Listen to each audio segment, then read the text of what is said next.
Halima Sabo uwar marayu, to ki ja tawagan nan kin yi karfi sannan ke kike aikin nan kin rike yankin nan mata gurin ajiyar nan. Rabbi ya lamunce ke ake yin zance ga mu mun tantance, abi hakan nasara ce yadda kika ce muka ce yanzu babu irin ki.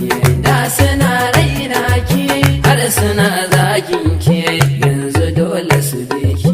Mu gaida Hajja Halima girman ki na daɗa girma, a bi ki babu nadama. Ga salon kiɗa mun kawo, a bi ki koko a dawo. Mata agunsa ya rema fari da kyawun hali, mata agunsa ya rema Aliyu babbar danga. Mata agunsa ya rema ka ja su ka ja daga, mata agunsa ya rema